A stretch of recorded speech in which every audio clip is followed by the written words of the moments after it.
Isang napakasaya at napakagandang pagkakataon ang muling binigay sa atin ng ating mahal na Diyos upang ating subaybayan ang programang ito, ang Oras ng Pag-aaral. Ako po si Pastor Jose Zabat Jr., ang inyong makakasama sa ilang minutong talakayan. Kasama natin muli si Pastor Nestor Ilioma, ang ating tagapagturo dito sa Manila Adventist College. Kaya Pastor, kamusta kayo? Napakabuti ng Panginoon, Pastor, na ngayon ay magpapasimula tayo ng isa namang serye ng pag-aaral at ating inaasam na ang patnubay na naranasan natin sa mga nakalipas na pag-aaral ang ipadarama rin ng Panginoon sa atin sa pag-aaral ng bagong paksang ating tatalakayin. Yan, tayo ngayon ay nasa isa na namang napakagandang pag-aaral. Na itong pag-aaral na ito para sa 3 buwan ay tumutukoy sa pananalita ng isang taong kasama ni Jesus sa mga panahon ng kanyang paglilingkod. Kaya dito po sa ating isasagawang pag-aaral na ito ay ating titingnan at sasaliksikin ang mga sulat ni Pedro na siyang aking tinutukoy na nakasama ni Jesus sa panahon ng kanyang paglilingkod. Sa Pedro Kapitulo 1, aklat ni Pedro 1 at saka ang aklat 2. Ang pag-aaral na ito ay may pamagat na ang pagpapakain ng tupa.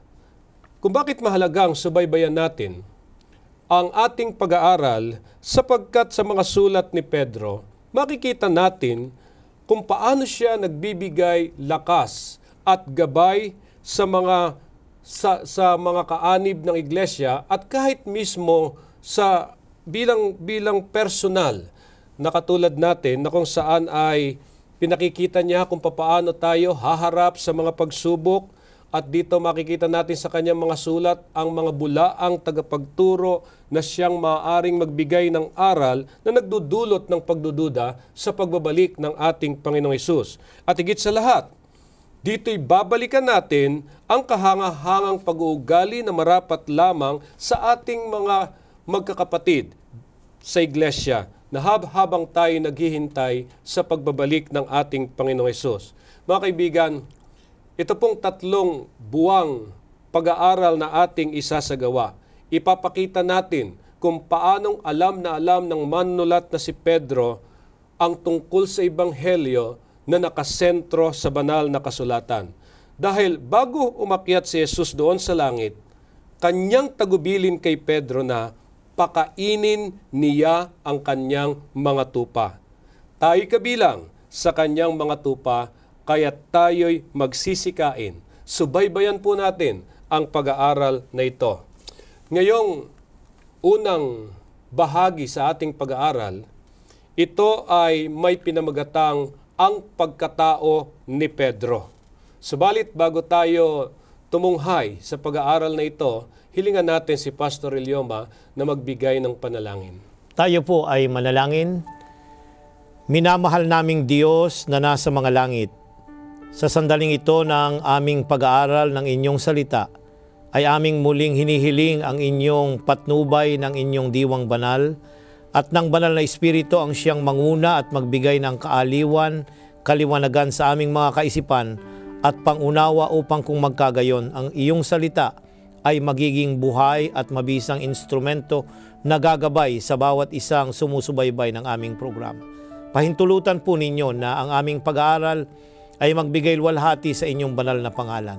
Maunawaan namin ang aming mga tungkulin bilang inyong mga anak na tumatanggap ng mga aral mula sa inyong salita at kung paano namin haharapin ang bawat pagsubok ng buhay na dumarating sa araw-araw. Pahintulutan ninyo ang sandaling ito na maging pagpapala, hindi lamang sa amin kundi sa lahat ng sumusubaybay ng programang ito. Makita namin ang aming Panginoong Hesus na siyang gabay at pastol ng aming buhay sa pangalan ni Hesus. Amen. Mga kaibigan, sa ating talakayan, ating pag-uusapan ng tungkol sa mga sumusunod na may kinalaman sa pagsunod ni Pedro kay Jesus. Ang personal na kahalagahan ng pagkakilala sa atin ay hindi sapat na kakayanan upang magtiwala sa kapangyarihan ni Jesus na tatapos ng kanyang misyon. Kaya Kaya nga ba sa pag-aaral na ito ay ating makikita ang ating sariling kakayanan. Ito'y hindi sasapat para lamang tapusin ang misyon ng ating Panginoon. At dito rin tatalakayin natin na kailangan nating maranasang magpasalamat sa pagkakataon na tayo tinawag ng Diyos sa pamamagitan ni Jesus na gumawa sa kanyang gawain. Sa kabila na tayo'y di karapat-dapat, kundi sa pamamagitan ng malapit na ugnayan sa Kanya. At sa huli, magnanais tayong maging malalakas na mga tao na handang iwanan ang lahat ng bagay para lamang sumunod sa Kanya. Dito sa ating susing talata ay sinasabi sa Mateo Kapitulo 14, talatang 30 at 31 ay ganito. Ngunit nang mapansin niya ang hangin, natakot siya at nang siya'y papalubog na ay sumigaw siya, Panginoon, iligtas mo ako. Inabot kaagad ni Jesus ang kamay niya at hinawakan siya na sinasabi sa kanya, O ikaw na maliit ang pananampalataya, bakit ka nag-aalinlangan? Narito, Pastor, ang isang tagpo sa Ebanghelyo na isinulat ni Apostol Mateo. Ang sabi rito ay narito ang tagpo na sila'y nasa laot. Wala sila sa kabundukan, wala sila sa kapadagan, kundi sila ay nasa laot, nasa karagatan. At dahil sila'y nasa karagatan, mapapansin natin na pinahintulutan ng Diyos na si Pedro ay lumakad sa tubig. Inanyayahan niya na lumakad kasi ang ating Panginoong Hesus ay nakita nilang lumalakad sa tubig. Isang malaking himala para sa mga alagad na makita ang ating Panginoong Hesus na lumalakad. At pagkatapos nito, inanyayahan niya si Pedro. At si Pedro naman ay tumugon. Nang siya ay nakapokus at nakatingin sa ating Panginoong Hesus, siya ay umalis doon sa bangka at nagsimulang lumakad papalapit sa ating Panginoong Hesus. Subalit mapapansin natin, ang sabi sa talatang 29, at sinabi niya, halika, at lumunsad si Pedro sa daong at lumakad sa ibabaw ng tubig upang pumaroon kay Jesus. Datapwat pagkakita niyang malakas ang hangin, ay natakot siya at nang siya ay malulubog ay sumigaw na nagsasabi, Panginoon, iligtas mo kami. Mapapansin natin dito ang isang lalaki na ang pangalan ay si Pedro. Ito yung ating bagong ini-introduce sa ating pag-aaral, Pastor. Nakasentro ito sa isang lalaki na ang pangalan ay Pedro na isang mangingisda doon sa Galilea. Yan. At dito sa tagpong ito, mapapansin natin, Pastor, na siya yung laging gustong nangunguna sa mga alagad ng ating Panginoong Hesus. Kaya nga siya yung tinawag sapagkat mayroon siyang pagtitiwala na kaya niyang gawin ito. Subalit mapapansin natin na nang ang nakita niya yung hangin na malakas, siya ay natakot, nawala yung focus niya sa ating Panginoong Hesus at nagsimula siyang lumubog. At ang sabi rito ng ating Panginoong Hesus ay, ikaw nakakaunti ang pananampalataya. Binanggit niya yung kadahilanan kung bakit siya lumubog. Ang ibig sabihin, nagkulang siya sa pananampalataya at siya ay nag-alinlangan. Dalawang bagay yun eh. Nagkulang sa pananampalataya, nag-alinlangan na yung tumawag sa kanya na naglalakad din sa tubig, ang kanyang Panginoon na na siyang lumalang ng langit at ng lupa at namamayapa ng karagatan, ay nagkaroon siya ng pagdududa na kaya niya natulungan si Pedro sa panahong iyon at oras na iyon. Kung titingnan natin, itong karanasan ni Pedro na ito, nagpapakita na para bang hindi pa niya lubos na kilala ang ating Panginoong Hesus. Sa bagamat pinapakita sa sulat nitong si Pedro yung kanyang napakayamang mga karanasan.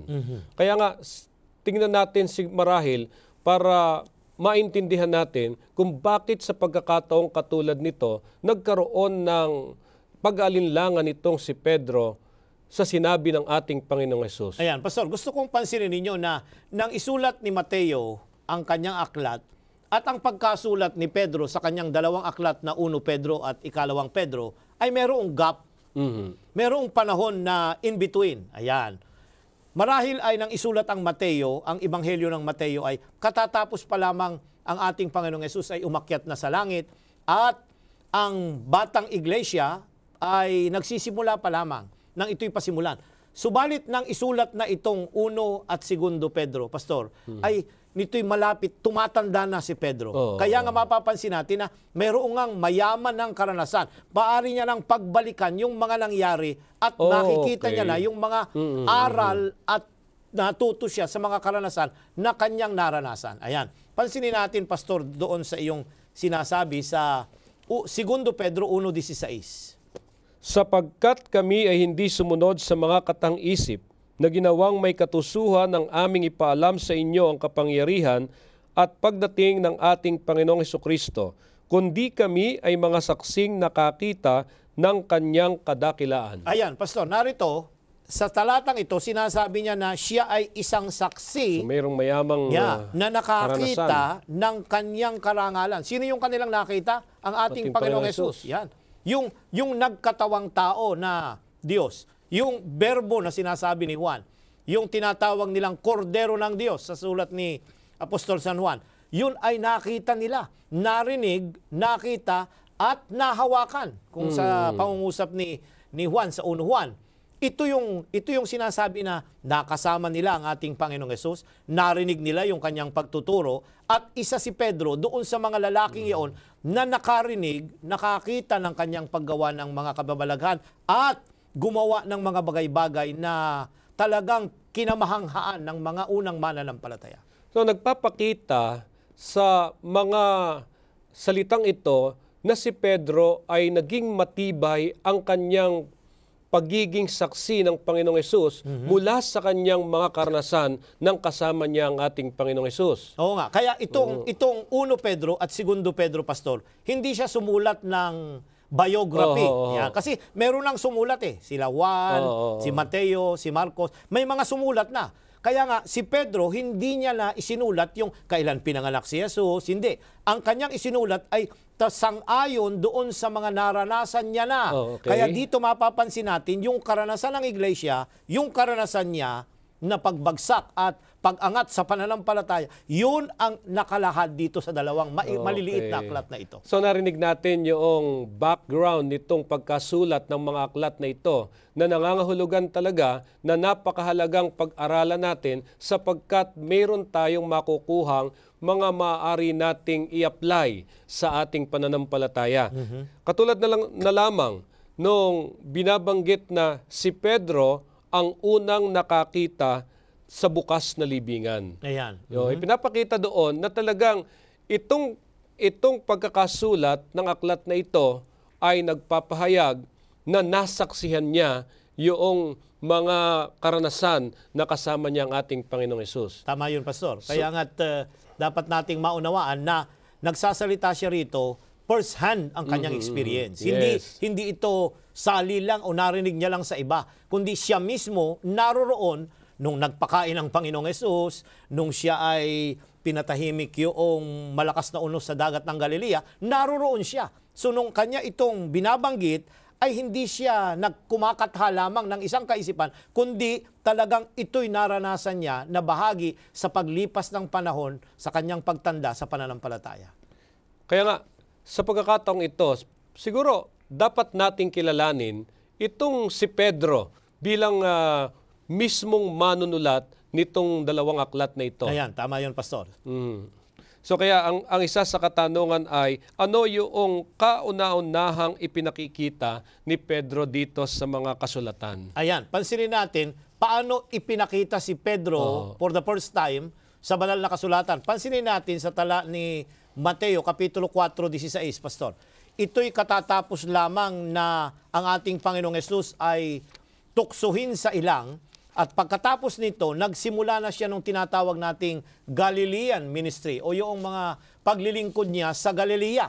Dahil hindi siya nagsimula sa Judea, hindi rin siya nagsimula sa Samaria, kundi bumalik siya doon sa kanyang kinalakihan sa Galilea. Itong Galilee, ito yung tinatawag na Circle of the Gentiles. Yun ang ibig sabihin ng salita. Okay. So, ang mga karamihang nakatira doon ay mga palibot ng mga hintil. Na ang ibig sabihin, kasi noong mag-asawa, kung titingnan natin ang background sa Lumang Tipan, noong ang Assyria ay lusubin ang Israel, the 10 northern kingdom ay kinuha nila sa pagkabihag, Pastor. At nang ito'y makuha sa pagkabihag, ang mga naiwan, mga babae na nakipag-asawahan sa iba't ibang mga tribo sa kanilang kapaligiran. Kaya nga ang tawag sa kanila, yung hindi purong mga Hudyo. Ayan, kagaya ng mga Samaritano at iba pa. At sa lugar na yun ng Galilee, Pastor, doon lumaki si Pedro, kasama ng iba pang 11 alagad. Now, papansinin mo, Pastor, out of the 12 disciples,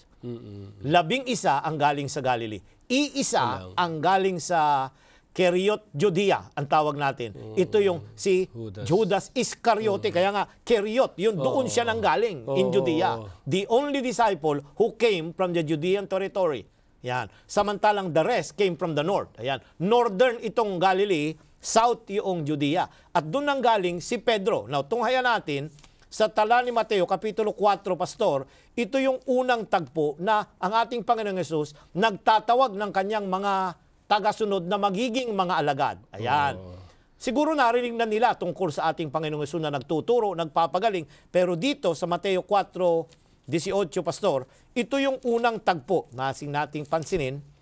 Ang sabi dito ay, sa paglalakad ni Jesus sa tabi ng dagat ng Galilea, nakita niya ang dalawang magkapatid, si Simon na tinatawag na Pedro at si Andres na kanyang kapatid na naguhulog ng lambat sa dagat sapagkat sila'y mga mangingisda. Ito po yung unang tagpo na mapapansin niyo, binanggit itong pangalang Pedro at kasama yung kanyang kapatid na ang pangalan ay si Andres. Every time na mababasa natin itong magkapatid na ito, laging ang nangunguna si Pedro.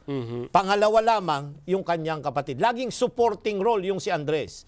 Ang laging nangunguna si Pedro. So napansin natin dito, ang karakteristik nitong si Pedro, gusto niya laging nangunguna. Very assertive itong lalaking ito na siya ay isang, mapapansin natin, mangingisda at taga-Galilea at sila'y bihasa sa paggamit ng mga lambat sa dagat. Subalit nung oras na yaon, magdamag silang nanguhuli ng isda, wala silang nahuli. Ayan. Ito yung tagpo. Now, titingnan din natin sa Marcos 1:16.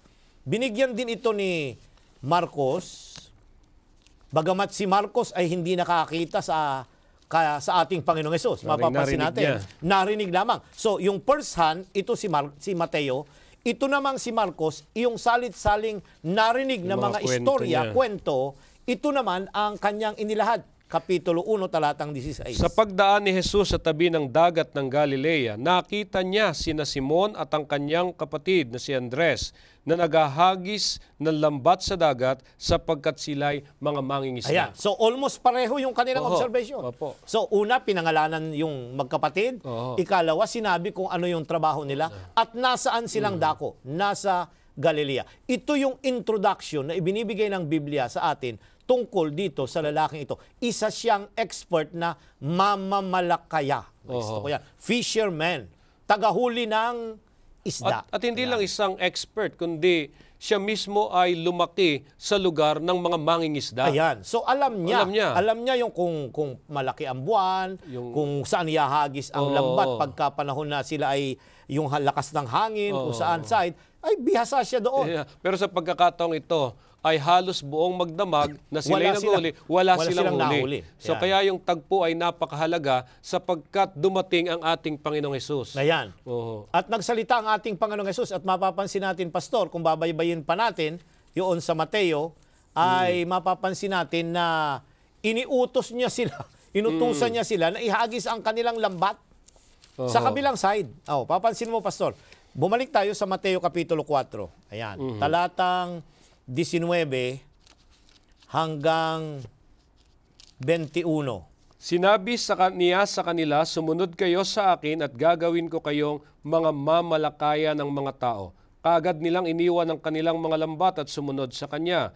At sa kanyang paglakad mula roon ay nakita niya sa bangka ang dalawa pang magkapatid, si Santiago na anak ni Zebedeo at si Juan na kanyang kapatid, kasama si Zebedeo na kanilang ama na nag-aayos ng lambat, at kanyang tinawag sila. Ayan, napansin mo, Pastor, sunod-sunod yung mga fishermen na tinawag. Una, si Pedro, si Andres. Sumunod na Juan ay si Juan at saka ang kanyang kapatid na si Santiago. Dito mapapansin natin, Pastor, na ang unang mga tinawag na lalaki ng Diyos at ang tagapanguna rito na fisherman ay si Pedro. Ayan. So mga mamamalakaya ang trabaho nitong mga lalaking ito na tinawag ng Panginoon. So Pastor, isa lamang pagtatanong na lumalaro sa aking isipan, kung hindi kaya nagpakita ng himala ang ating Panginoong Hesus sa pagkakataong iyon, magagawa kaya nila Pedro na sumunod sa Panginoong Hesus?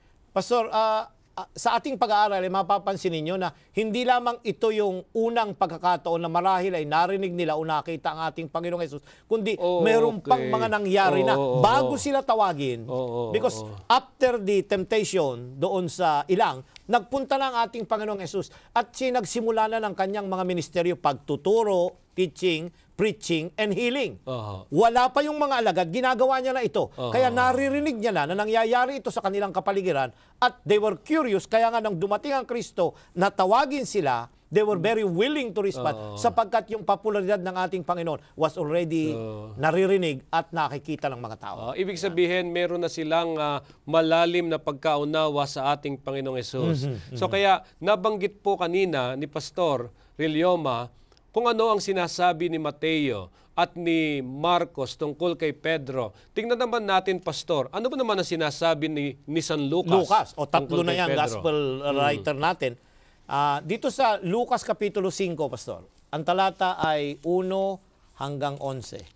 Samantalang sinisiksik si Jesus ng napakaraming tao upang makinig ng salita ng Diyos, siya'y nakatayo sa tabi ng lawa ng Genesaret. Nakakita siya ng dalawang bangka na sa tabi ng lawa, wala na roon ang mga mangingisda at naguhugas na ng kanilang mga lambat. Lumulan siya sa isa sa mga bangka na pag-aari ni Simon at hiniling sa kanya na ilayo ito ng kaunti sa lupa. Siya'y umupo at mula sa bangka ay nagturo sa mga tao.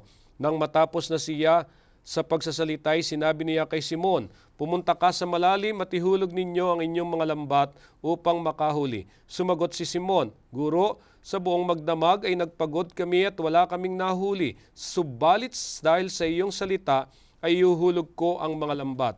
Nang magawa nila ito, nakahuli sila ng napakaraming isda at halos masira ang kanilang mga lambat. Kaya't kinawayan nila ang mga kasamahan nilang nasa ibang bangka upang lumapit at tulungan sila. Sila'y lumapit at pinuno ng isda ang dalawang bangka. Ano pat sila'y nagpasimulang lumubog. Ngunit nang makita ito ni Simon Pedro, lumuhod siya sa paanan ni Jesus na nagsasabi, Lumayo ka sa akin sapagkat ako'y taong makasalanan o Panginoon. Sapagkat siya at ang lahat ng kanyang kasama'y namangha dahil sa mga isdang kanilang nahuli. Gayon din si Santiago at si Juan, mga anak ni Zebedeo, na mga kasamahan ni Simon. At sinabi ni Jesus kay Simon, Huwag kang matakot, mula ngayon ay mamalakaya ka na ng mga tao.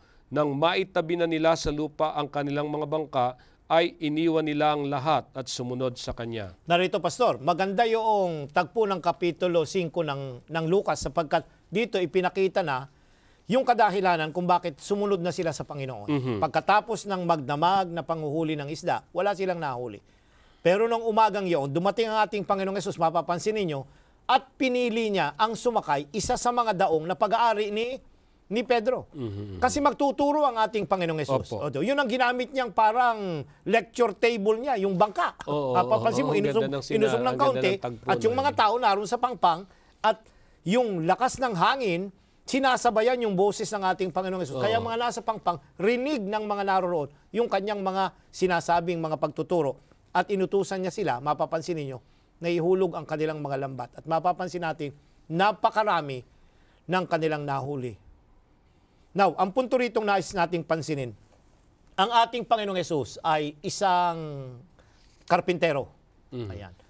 Inuutusan ang isang expert na mangingisda. Kung ikaw yun, ayan, profession mo ay expert ka sa isang bagay, tuturuan ka ng isang tao na hindi naman niya pinag-aralan yun o hindi yun ang kanyang trade. Makikinig kaya tayo. Narito ang personalidad ni Pedro, Pastor, na nais idiin ang ating leksyon. Ang salita ng ating Panginoong Hesus, isang banggit niya lang, gagawin niya sapagkat tiwala siya na tama yung sinasabi ng ating Panginoong Hesus at yun ay magiging pagpapala. Kaya ito yung isang characteristics ni Pedro na pag sinabihan siya ng salita ng ating Panginoong Hesus, ito'y kanyang paniniwalaan at gagampanan ng buong buo at ng kanyang pagkatao. At isa sa napansin ko sa pagkakataong ito, nang tinawag ni Jesus si Pedro na sumunod sa kanya, hindi naman nagdalawang isip itong si Pedro.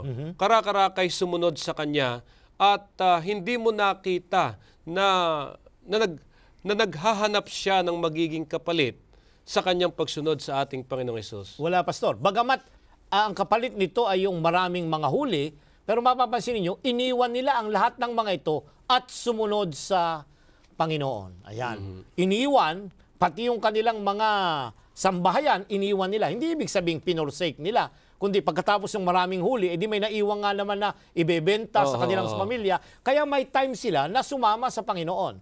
Mali pong kaisipan na yung mga alagad nung sila'y nasa Galilea ay si Jesus na lang ang kasama. Hindi, umuuwi-uwi yan. Sa panahon sila'y magtuturo, ay sasama sa Panginoon. Pero pagka wala na, balik sa kanilang mga sambayan, sila'y magtatrabaho. Ito yung senaryo na nais nating pansinin pag ibubuin yung buong larawan ng Ebanghelyo. Saka makikita natin, mga ginigulyo namin mga kaibigan, na si Pedro ay meron ng nalalaman tungkol sa ating Panginoong Hesus. At ito ang nagtulak sa kanya na sumunod sa panawagan ng Panginoong Hesus. At ito po ay napakalaking ebidensya na nagpapakitang si Pedro ay nakasama ni Jesus bago pa ang pangyayaring ito. Ngayon, pinakikita sa atin kung ating i-apply ito sa ating pamamaraan ng pagsunod sa ating Panginoong Hesus. Ang pagsunod sa Diyos ay di nangangailangan ng kapalit. Dahil una pa lang, alam na ng Diyos ang ating pangangailangan. Kaya't kakibat nito sa pagsunod ang ating pananampalataya o pagtitiwala sa Kanya. So ngayon, Pastor, ano ang kahalagahan ng pangungusap ni Pedro tungkol kay Jesus? Ito yung tagpo na tinutulig sana ang ating Panginoong Hesus. Yan. Meron ng mga kontrabida. Yung mga Pariseo ay naghahanap na sila ng paraan para hulihin ang ating Panginoong Hesus sa kanyang pagtuturo. Ang ating Panginoong Hesus tumawid. Ito yung tinatawag nating Transjordan. Pumunta siya dun sa lugar na sa kabilang dako na teritoryo ng mga Hintil. Ayan. Caesarea Philippi ang tawag doon. Hindi na ito Judean territory, kundi tumawid siya ng ilog ng Jordan dun sa kabila. At ito yung mga lugar na kinalalagyan ng mga templo ng mga heathens. Pastor, papansinin mo, naroon yung iba't ibang mga altar ng mga pagano at doon tinanong ng ating Panginoong Hesus ang isang napakahalagang tanong. Dito sa Kapitulo 16, Pastor, ang talata ay 13 hanggang 17. Tinanong niya ang isang bagay na si Pedro ang sumagot mula sa Ama. Ang sabi po dito sa mga talata, nang dumating si Jesus sa nasasakupan ng Caesarea Philipos, tinanong niya ang kanyang mga alagad na sinasabi, ano ba ang sinasabi ng mga tao kung sino ang anak ng tao? At sinabi nila, ang sabi ng iba ay si Juan at tagapagbautismo, ang iba ay si Elias, at ang iba ay si Jeremias o isa sa mga propeta. Sinabi niya sa kanila, ngunit ano ang sinasabi ninyo kung sino ako? Sumagot si Simon Pedro at sinabi, ikaw ang Kristo, ang anak ng Diyos na buhay. Sumagot si Jesus at sinabi sa kanya, mapalad ka Simon na anak ni Jonas, sapagkat hindi laman at dugo ang nagpahayag nito sa iyo, kundi ang aking Ama na nasa langit. Narito, Pastor, uulitin ko. Ang tagpo ay nasa kalagitnaan sila ng mga altar ng mga iba't ibang Diyos ng mga Romano. Tinanong ni Jesus sa kanyang mga alagad dahil gusto niyang siguraduhin kung kilala siya ng kanyang mga alagad kasi napapalapit na yung katuparan na siya huhulihin na. Sinusundan na siya ng kanyang mga kalaban at sila'y huhulihin na siya. Kaya nga't nais niya na yung kanyang mga alagad na magdadala ng pabalita sa mga tao later ay kilala siya. Kaya ang tanong niya, anong sinasabi ng iba tungkol sa akin? At ang sabi nila ay siya si Elias, si Jeremias, si Juan Bautista. Iba-iba ang kanilang katugunan. So kung ikaw si Jesus, ay medyo magkakaroon ka yung mga alagad, 3 taon mo nang mahigit na kasama, ay hindi ka pa nila kilala, Pastor. Kaya nga, nagtanong siya ulit at ang sabi niya, ano ang sisabi ninyo kung sino ako? Kakaiba yung, ano ang sinasabi ng iba? Kakaiba yon, Pastor. Madaling sabihin natin na kilala natin ang Panginoong Hesus according to what others are saying. Sa sinasabi ng iba.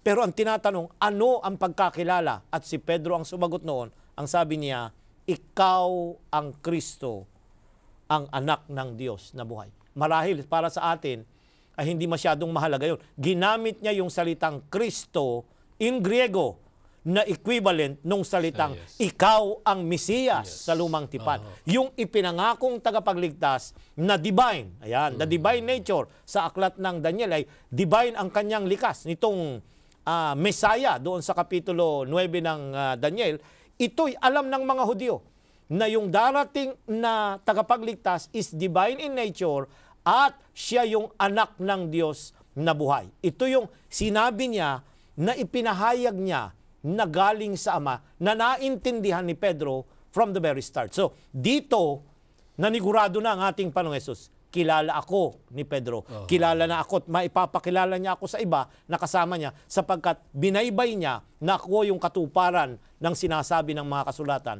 sa lumang tipan. So napakahalaga itong puntong ito, Pastor, na dapat kilala mo yung iyong sinasaksihan. Tama yun, Pastor. So at dito sa puntong ito, nakita ko na parang pinapakita ni Pedro yung tamang pagkaunawa tungkol kay Jesus.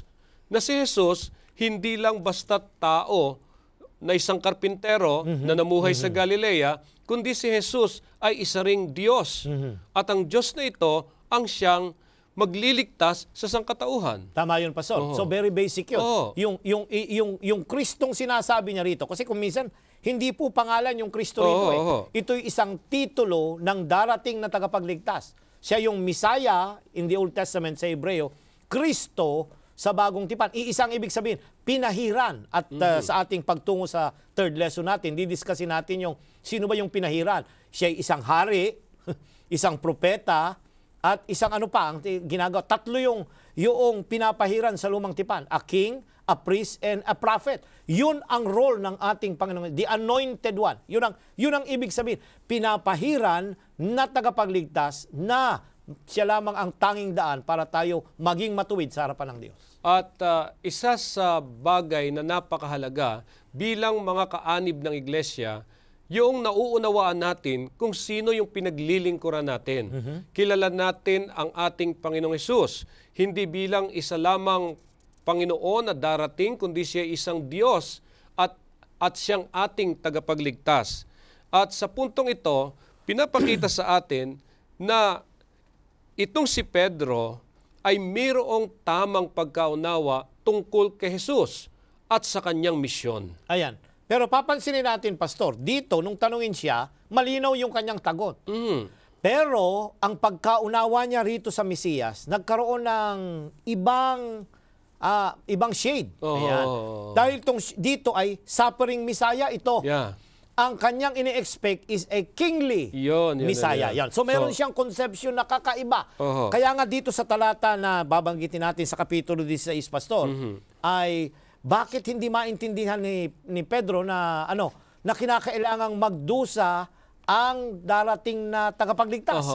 Yan, papansinin natin yung talatang 21 hanggang 23, Pastor. Sabi dito, mula ng panahong iyon ay pinasimula ni Jesus na ipaliwanag sa kanyang mga alagad na kailangang pumunta siya sa Jerusalem at magtiis ng maraming bagay sa kamay ng matatanda, ng mga punong pari at mga eskriba. Siya'y papatayin at muling bubuhayin sa ikatlong araw.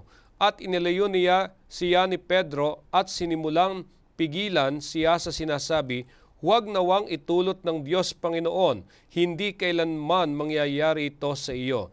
Ngunit lumingon siya at sinabi kay Pedro, layuan mo ako, Satanas, ikaw ay isang katitisuran sa akin sapagkat hindi mo iniisip ang mga bagay ng Diyos kundi ang mga bagay ng tao. Narito yung contrast, Pastor. Doon sa pinagpala niya, sabi, Simon Pedro, ikaw ay mapalad. Doon sa unang tagpo. Pero dito, tinawag niya, lumagay kayo sa likuran ko, Satanas. So baligtad. Nagbaligtad. Nagkaroon ng pagbabago sapagkat dito pinipigilan niya na ang ating Panginoong Hesus tuparin yung hula sa lumang tipan na dapat siyang maghirap, mamatay para bayaran ang kasalanan.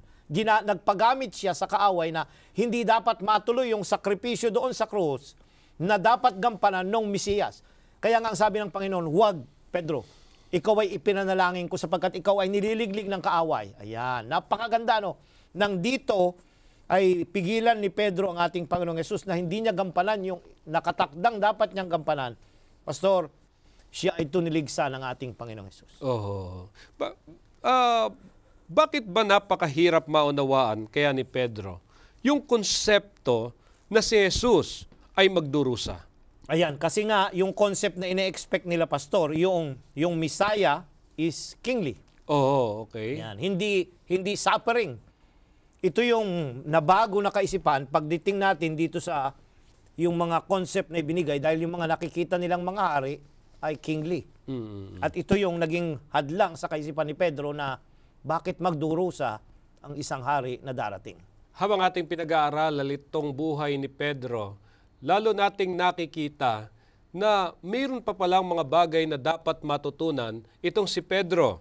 Kaya nga, anong mga leksyon ang ating matututuhan mula sa kasaysayan ng siya'y lumakad doon sa tubig?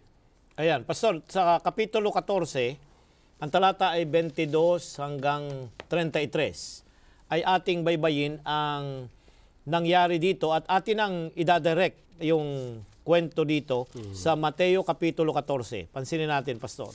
Pagkatapos ay pinasakay niya kaagad ang kanyang mga alagad sa bangka at pinauna niya sa kabilang ibayo habang pinapauwi niya ang maraming tao. Pagkatapos niyang pauwiin ang maraming tao ay umakyat siyang mag-isa sa bundok upang manalangin. Pagsapit ng gabi, siya ay naroong nag-iisa. Ngunit ang bangka ng mga sandaling iyon ay malayong malayo sa dalampasigan na hinahampas ng mga alon, sapagkat pasalungat sa kanila ang hangin. Nang madaling araw na ay lumapit siya sa kanila na lumalakad sa ibabaw ng dagat. At nang makita ng mga alagad na siya ay lumalakad sa ibabaw ng dagat, nasindak sila na nagsasabi, "Multo!" Nagsigawan sila sa takot. Ngunit nagsalita kaagad sa kanila si Jesus na nagsasabi, "Lakasan niyo ang inyong loob. Ako ito, huwag kayong matakot." Sumagot sa kanya si Pedro at nagsabi, "Panginoon, kung ikaw yan, ipagutos mo sa akin na lumapit sa iyo sa ibabaw ng tubig." Sinabi niya, "Halika." Kaya't bumaba si Pedro sa bangka at lumakad sa ibabaw ng tubig patungo kay Jesus. Ngunit nang mapansin niya ang hangin, natakot siya at nang siya'y papalubog na, ay sumigaw siya, "Panginoon, iligtas mo ako." Inabot kaagad ni Jesus ang kamay niya at hinawakan siya na sinasabi sa kanya, "O ikaw na maliit ang pananampalataya, bakit ka nag-alinlangan?"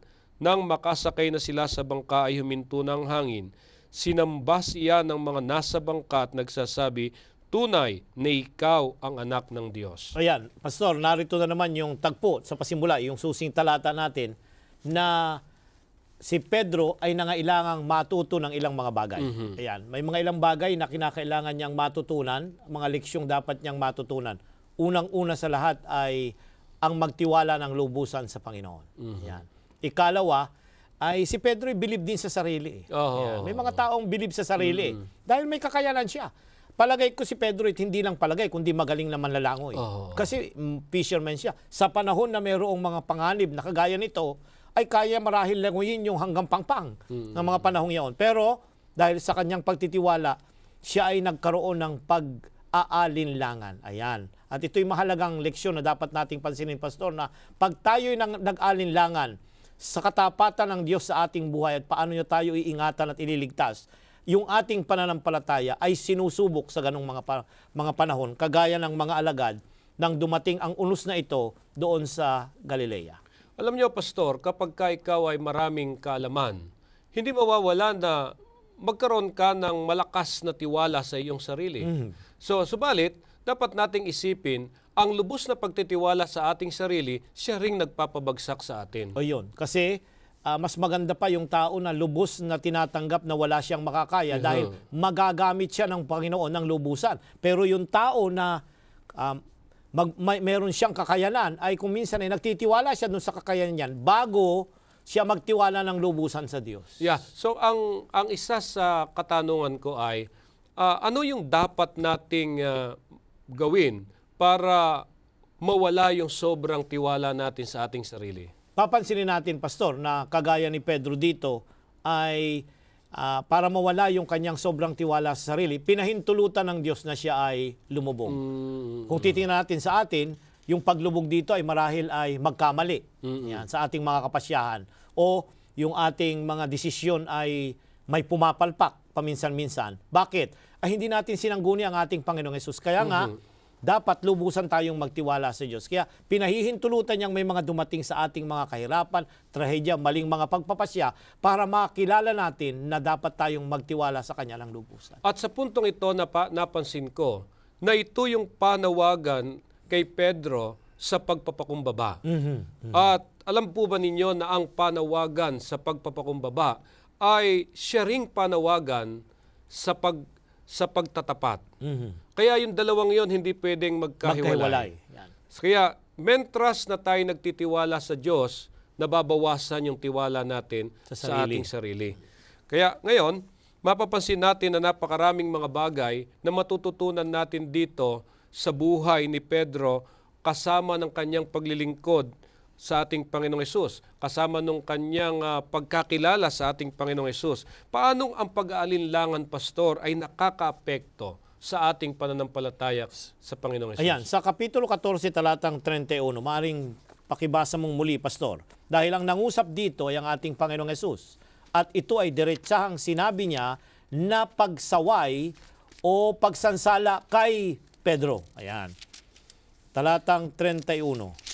Inabot kaagad ni Jesus ang kamay niya, tinawakan siya na sinasabi sa kanya, "O ikaw na maliit ang pananampalataya, bakit ka nag-aalinlangan?" Ayan, Pastor, narito yung sabi ng Panginoon. Unang-una, tinulungan siya. Nang siya lumulubog na, humingi ng tulong sa Panginoon, tinulungan siya. Pero papansinin mo, Pastor, na pagkatapos siyang maiahon ng ating Panginoong Hesus, ay anong sabi niya? Una, kakaunti ang iyong pananampalataya, at ikalawa, ikaw ay nag-alinlangan. So dalawa yung kadahilanan kung bakit siya lumubog. Siya ay kaunti ang pananampalataya at siya ay nag-alinlangan. Opposite ito, Pastor. Hindi pwedeng may pananampalataya ka pero nag-aalinlangan ka. Kinakailangan it's either may pananampalataya ka o wala kang pananampalataya. Pag nag-alinlangan, nawawala o nababawasan yung ating pananampalataya. Yun ang ibig sabihin noon, Pastor. Oo, kaya pala may mga pagkakataon sa buhay natin na nadadama natin na nagtitiwala tayo. Pero pagka dumarating na yung pagsubok, so doon na natin ngayon na nararamdaman na yung tiwala natin unti-unting nababawasan, napapalitan ng pag-alinlangan. So hindi pwedeng magkasama itong dalawang ito.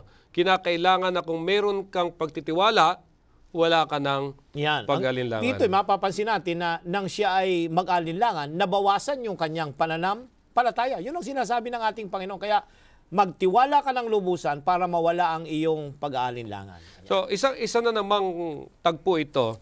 Ano naman yung susing dahilan ng pakikipagkompromiso at pagkabigo ni Pedro? Ayan, dito sa isa sa mga huling tagpo sa buhay ng ating Panginoong Hesus sa Kapitulo 22 ng Lucas, ang talata ay 31 hanggang 34, Pastor. Pansinin natin, ang tagpong ito sa tala ni Dr. Lucas, 22, ang talata ay 31 hanggang 34.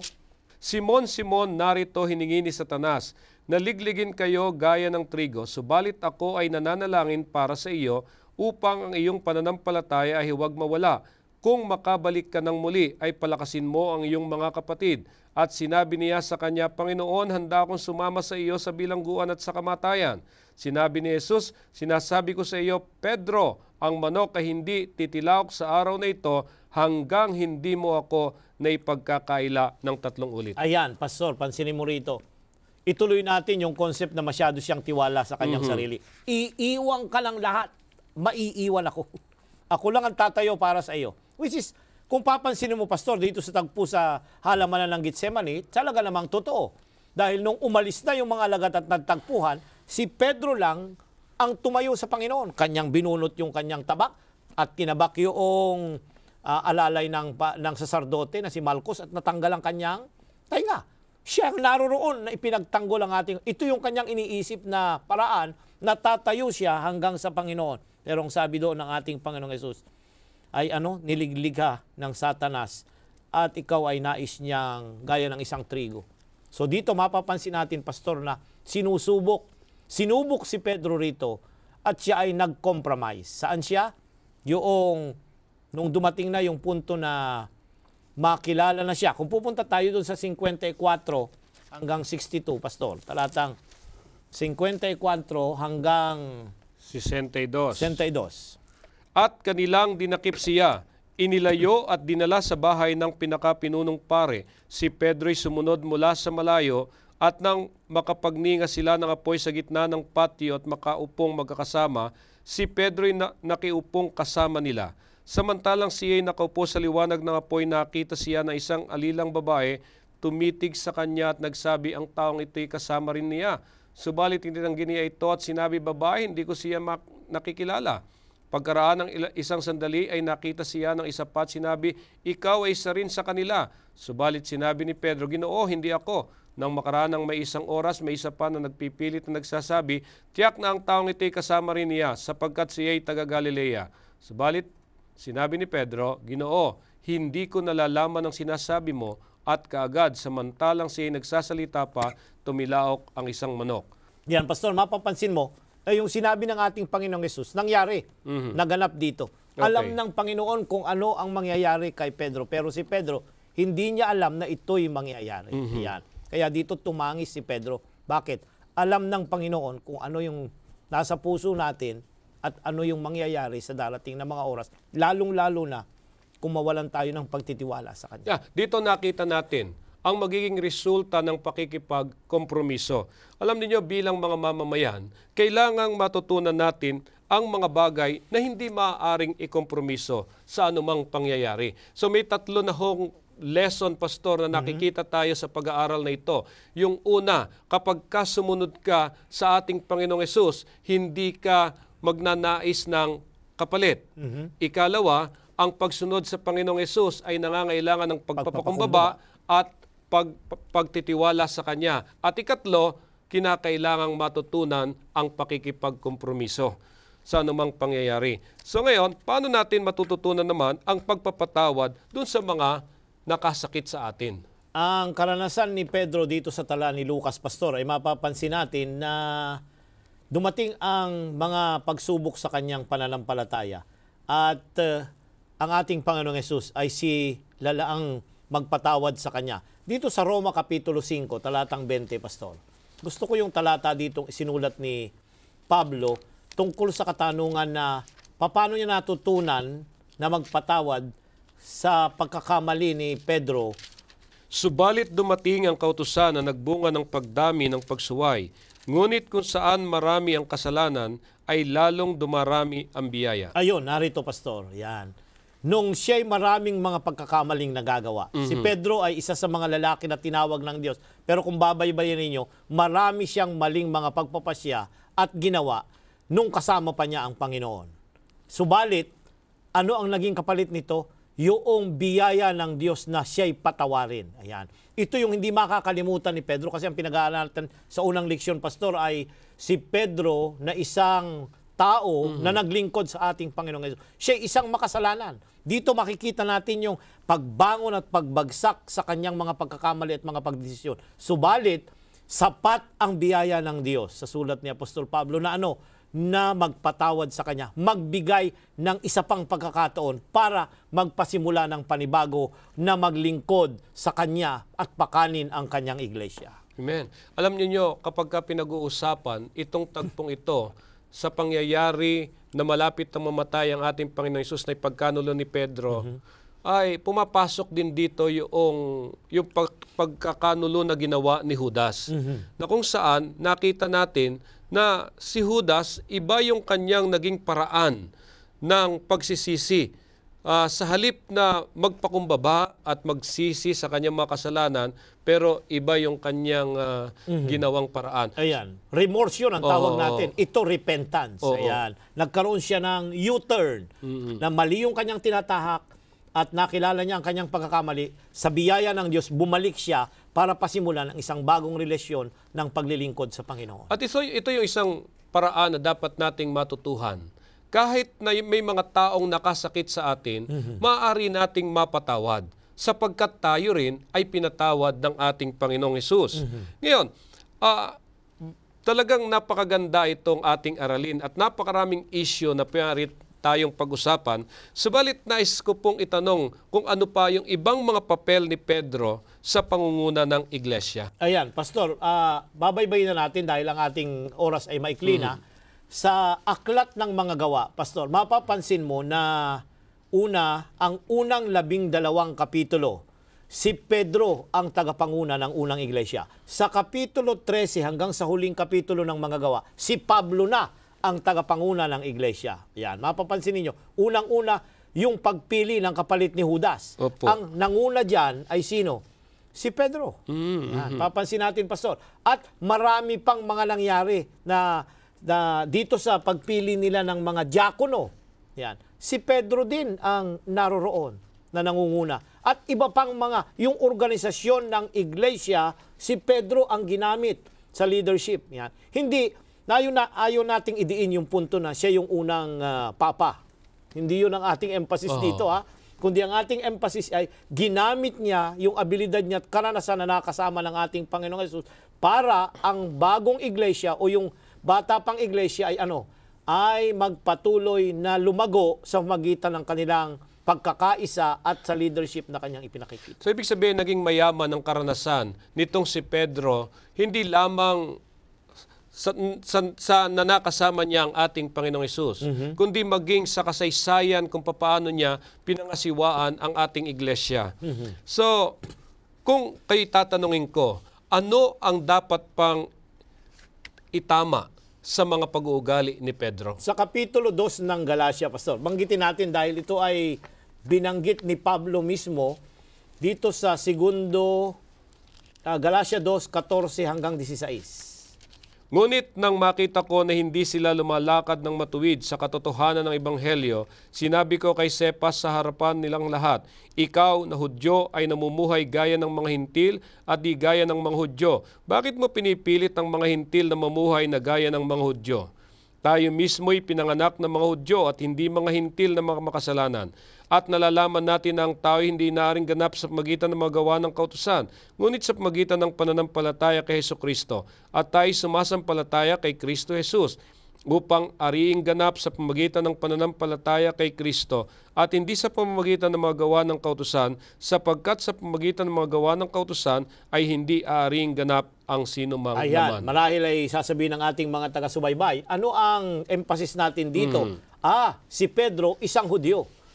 At ayaw niyang makisalamuha sa mga hintil. Ayan. Kaya papansin niyo, nagkaroon siya ng vision doon sa Gawa Kapitulo 10, yung bumababang sheet na kumot na may mga iba't ibang maruming hayop na akala ng iba ay pwede daw kainin. Tao yung tinutukoy doon na kinakatawanan ng mga maruruming mga hayop doon. Bakit? Kasi si Pedro na isang Hudyo, ayaw niyang makisalamuha sa mga hintil. Ayan. Ito yung isa sa mga blind spot na tinatawag natin sa lesson na naging dahilan niya na naging katisuran siya ng mga tao. Ayaw niyang dumalaw sa bahay. Ayaw niyang pumasok doon sa mga hintil. Kaya nga mapapansin natin na later on, si Cornelius, pinuntahan siya.